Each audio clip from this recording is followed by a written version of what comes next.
এক অদৃশ্য শক্তির বিস্ফোরণ, যা মুহূর্তের মধ্যে পাল্টে দিতে পারে একটি শহরের চেহারা। পূর্বাভাসবিহীন একমাত্র প্রাকৃতিক দুর্যোগ, যা কখন, কোথায়, কিভাবে আঘাত হানবে তা বের করার কোনো কার্যকর পদ্ধতি আজ পর্যন্ত আবিষ্কার হয়নি।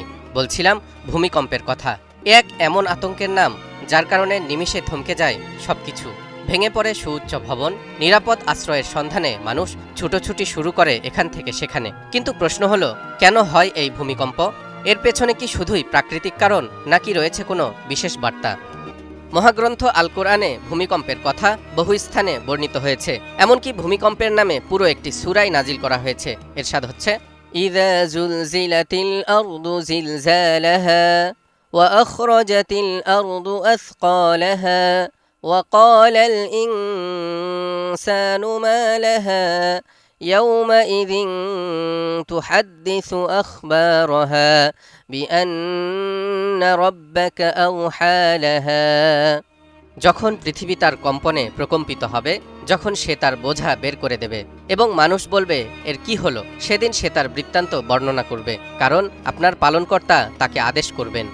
সূরা জিলজালের এই আয়াতগুলোতে কিয়ামতের দিনের চিত্র তুলে ধরা হয়েছে। মুফাসসিরগণ লিখেছেন, কিয়ামতের ভূমিকম্প হওয়ার সাথে সাথে মাটির নিচে যা কিছু চাপা পড়ে আছে, যেমন ভূগর্ভস্থ প্রাকৃতিক সম্পদ, মানুষের লাশ, এমনকি তাদের প্রথম জীবনের সমস্ত কথা ও কাজ এবং যাবতীয় আচার আচরণের রেকর্ড ও সাক্ষ্য প্রমাণের যে স্তূপ মাটির গর্ভে চাপা পড়ে আছে, সেগুলোকেও বের করে বাইরে ফেলে দেবে, কারণ মহান আল্লাহ সেদিন জমিনকে কথা বলার আদেশ করবেন।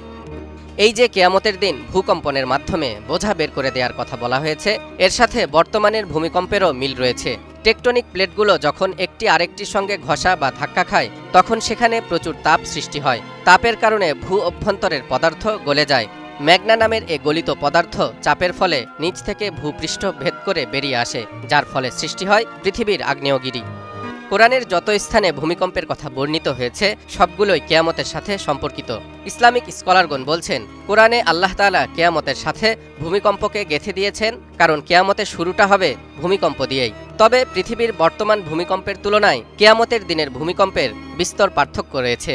আল্লাহ বলেন, লোক সকল, তোমরা তোমাদের পালনকর্তাকে ভয় করো। নিশ্চয় কেয়ামতের প্রকম্পন একটি ভয়ঙ্কর ব্যাপার। সেদিন তোমরা দেখবে প্রত্যেক স্তন্যদানকারিণী আপন দুগ্ধপোষ্য শিশুকে ভুলে যাবে এবং প্রত্যেক গর্ভধারিণী তার গর্ভপাত করে ফেলবে, আর মানুষকে দেখবে মাতাল, যদিও তারা প্রকৃতপক্ষে মাতাল নয়। বস্তুত আল্লাহর শাস্তি বড়ই কঠিন। আলেমগণ আরও বলছেন, ভূমিকম্প কখন সংঘটিত হবে তা যেমন মানুষ জানে না, তেমনি কিয়ামত কবে কখন সংঘটিত হবে তাও মানুষ জানে না। এসব দিক বিবেচনা করে ভূমিকম্পকে কিয়ামতের প্রমাণ হিসেবে অভিহিত করা যেতে পারে। সেই সাথে যখনই বান্দা আল্লাহর নির্দেশিত পথ থেকে দূরে সরে গিয়ে অবাধ্য হয়ে যায়, তখনই বিভিন্ন ধরনের বালা মুসিবত দিয়ে তাদেরকে সতর্ক করে দেয়া হয়।